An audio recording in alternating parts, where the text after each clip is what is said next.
নমস্কার, সকলে কেমন আছেন? আশা করি প্রত্যেকেই ভালো আছেন। আজ একটা নতুন রেসিপি নিয়ে ঝুমুর সেল দিয়ে আসলে আপনাদের সামনে চলে এসেছি। এটা ছিল মিষ্টি কুমড়ো চিংড়ি মাছ দিয়ে কলা পাতায় পাতুরি। তো আমি কিভাবে এই রেসিপিটা বানাচ্ছি পুরো ভিডিওটা আপনাদের সামনে শেয়ার করছি। এদিকে আমি লঙ্কা বেটে নিয়েছি, আর এই মিষ্টি কুমড়ো আমি এরকম লম্বা লম্বা করে কেটে নিয়েছি, ধুয়ে বেছে পরিষ্কার করে। আর চিংড়ি মাছটা শিলে ভালো করে বেটে নিয়েছি। তো এর মধ্যে আমি পরিমাণ মতো এখন লবণ দিয়ে দিচ্ছি, আর দিয়ে দেবো হলুদ।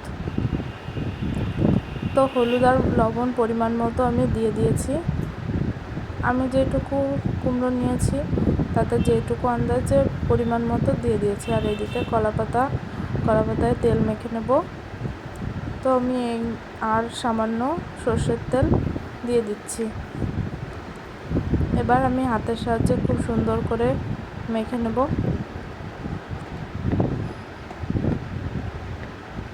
তো আপনাদের কার কার আমার ভিডিও ভালো লাগে সেটা কমেন্ট করে অবশ্যই জানাবেন। আর যদি ভালো লেগে থাকে তাহলে অবশ্যই পাশে থাকবেন, সাবস্ক্রাইব করে দেবেন চ্যানেলটা।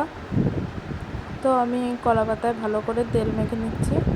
এবার আমি এই যে মাছটা খুব সুন্দর করে আমি দিয়ে দেবো কলা পাতার মধ্যে।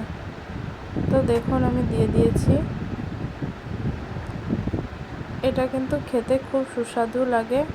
কুমড়ো মিষ্টির জন্য কিন্তু সামান্য মিষ্টি মিষ্টি লাগে। আর পাকা লঙ্কা বেটে দিয়েছিলাম, একটু সামান্য ঝাল ঝাল মিষ্টি মিষ্টি, খুবই সুন্দর লাগে। যারা আগে এই রেসিপি খাননি অবশ্যই বানিয়ে খেয়ে দেখবেন, আর কমেন্ট করে জানাবেন কেমন লাগলো। তো এবার আমি ফিরিয়ে দিয়েছিলাম।